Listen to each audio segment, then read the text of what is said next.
Legal action is being taken against the Arizona Department of Agriculture for making it illegal to sell eggs coming from chickens kept in cages.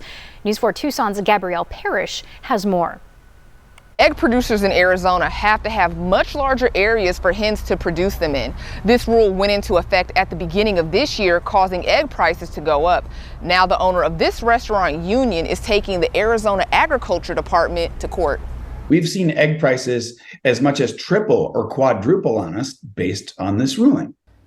The owner of Union, Grant Kruger, is not happy about the mandate put into place this year. He says the increased cost to produce eggs is hurting his restaurant. Where we buy over 100,000 eggs a year, something like this could easily cost us $50,000 or $100,000 a year. Earlier this year, the state looked at studies which estimated the average cost of the changes to cage-free production to be around 2 cents an egg, or 23 cents per dozen. The Arizona Department of Agriculture's website reveals why it made the change.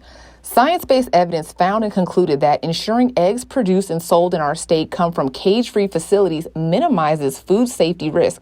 But the owner of Union says otherwise. Perhaps chickens produced in a less stressed environment may produce healthier eggs.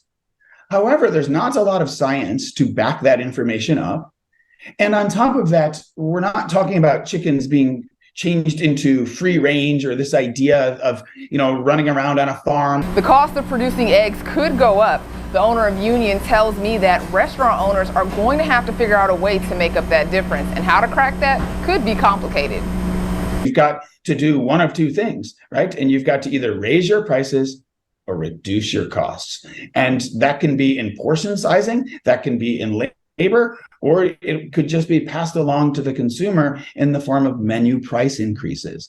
Kruger says the state made a mistake by not taking this through the legislative process where the public could have a say-so in the decision. One of the main reasons why he says he is bringing the suit.